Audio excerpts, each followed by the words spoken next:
നമുക്കറിയാം ഈ കാലഘട്ടത്തിൽ പലരും സഭ കാലത്തിനൊത്ത് മാറണം എന്നൊക്കെ പറഞ്ഞ് സത്യവിശ്വാസ പ്രബോധനങ്ങളിൽ വെള്ളം ചേർക്കുന്ന ഒരു പ്രവണത വർദ്ധിച്ചു വരുന്നു. പക്ഷെ നമുക്കറിയാം, അങ്ങ് നേരത്തെ സൂചിപ്പിച്ചതുപോലെ ബെനഡിക്ട് 16 പാപ്പ ഗർഭചിത്രം, ഒപ്പം തന്നെ ഈ സ്വവർഗ വിവാഹം അതുപോലുള്ള വിഷയങ്ങളിൽ, കുടുംബത്തെ ബാധിക്കുന്ന വിഷയങ്ങളിൽ ശക്തമായ ഒരു നിലപാടെടുത്തു. അത്തരം വിഷയങ്ങളിൽ സഭാ പ്രബോധനങ്ങളിൽ വെള്ളം ചേർക്കാൻ ഒരിക്കലും അദ്ദേഹം അനുവദിച്ചില്ല. തീർച്ചയായും അത് ഈ കാലഘട്ടത്തിൽ ഒരു ലിബറൽ ഒരു കാഴ്ചപ്പാടുള്ളവർക്കൊക്കെ ഒരു വെല്ലുവിളി തന്നെയല്ലേ ബെനഡിക്ട് 16 പാപ്പയുടെ ഈ ഉറച്ച ധീരതയോടെയുള്ള ഈ നിലപാടുകൾ? കത്തോലിക്ക സഭയ്ക്ക് വ്യക്തമായ ദിശാബോധം ചരിത്രത്തിൽ, ഇപ്പോഴുള്ള ചരിത്രം മാത്രമല്ല, ഇനി വരാനിരിക്കുന്ന ചരിത്രത്തിൽ കൂടി നൽകിയിട്ടുള്ള വ്യക്തിത്വമാണ് ബെനഡിക്ട് 16 പാപ്പയുടേത്. ഈ കാലത്തിനനുസരിച്ച് മാറുക എന്ന് പറയുന്നതില് അത് സൗകര്യം പോലെ ഈശോയുടെ സഭയുടെ പഠനങ്ങളിൽ വെള്ളം ചേർക്കലും അല്ല, അത് പാടില്ല.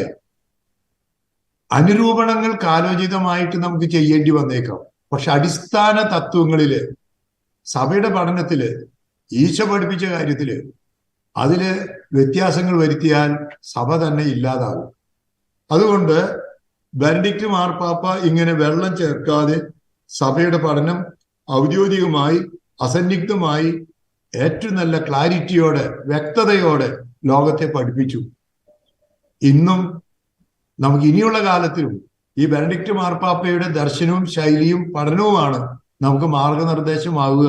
അങ്ങനെയാണ് വേണ്ടത് തന്നെയാണ്. ഇതുപോലെ പാപ്പ പഠിപ്പിച്ചതുപോലെ തന്നെയാണ് തുടർന്നുള്ള കാലഘട്ടങ്ങളിലും സഭയുടെ നേതൃത്വം മാർപ്പാപ്പമാരെ പഠിപ്പിക്കേണ്ടത്. അങ്ങനെ അല്ലാതെ വെള്ളം ചേർത്താൽ സഭയല്ലാതായി തീരും. ഏതൊക്കെ കാലഘട്ടത്തിൽ, ഇപ്പൊ ജർമ്മനിയിലത്തെ ചില കാര്യങ്ങളെ കുറിച്ച് നമ്മൾ കേൾക്കുന്നുണ്ട്. വെള്ളം ചേർക്കാൻ പോയപ്പോ പിന്നെ സഭയല്ലാത്ത രീതിയിലേക്ക് പോയി. അപ്പോഴാണ് ഫ്രാൻസിസ് മാർപ്പാപ്പ ശക്തമായ നിലപാടെടുത്തത്. നമ്മുടെ ചുറ്റുപാടുകളിലൊക്കെ, കേരളത്തിലടക്കം ഇങ്ങനെ കാലോചിതമായി മാറണം, ലിബറേഷൻ വേണം, സൗകര്യം പോലെ മാറണം, അങ്ങനെയൊക്കെ പറയുമ്പോൾ അടിസ്ഥാന കാര്യങ്ങളിൽ ഒരു വ്യത്യാസവും പാടില്ല. ഇതാണ് പ്രധാനപ്പെട്ടത്. സഭയുടെ അടിസ്ഥാന പ്രമാണങ്ങളിൽ, അടിസ്ഥാന തത്വങ്ങളിൽ, അത് വിശ്വാസ പ്രമാണമാകട്ടെ, ആരാധനാക്രമമാകട്ടെ, മറ്റു പ്രബോധനങ്ങളാകട്ടെ, ധാർമ്മികതയാകട്ടെ, സഭയുടെ അധികാരക്രമം, ഇതിലെല്ലാത്തിലും വ്യക്തമായ അടിസ്ഥാന കാര്യങ്ങളിൽ അടിയുറച്ചു നിൽക്കുക. ജർമ്മൻ സഭയിൽ ഈ അടുത്ത് കുറെ വ്യത്യാസങ്ങൾ ഉണ്ടാക്കാൻ പോയപ്പോൾ ഫ്രാൻസിസ് മാർപ്പാപ്പ എടുത്ത തീരുമാനം, അത് ഫ്രാൻസിസ് മാർപ്പാപ്പ ഒരുപാട് പുരോഗമനവാദിയാണെന്ന് പറയുന്നുണ്ടെങ്കിലും ഫ്രാൻസിസ് മാർപ്പാപ്പയും അടിസ്ഥാന കാര്യങ്ങളിൽ വെള്ളം ചേർക്കാൻ തയ്യാറായില്ല.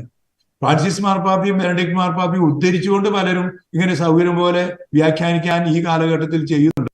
പക്ഷെ അത് സഭയുടെ പഠനമല്ല, തെറ്റാണ്. അതുകൊണ്ടാണ് ബെനഡിക്ട് മാർപ്പാപ്പ സഭയുടെ അടിസ്ഥാന പ്രമാണങ്ങൾക്ക് നമുക്ക് ആധികാരികമായ ഒരു മാർഗദർശിയായിട്ട് ഞാൻ നോക്കിക്കാണുന്നത്.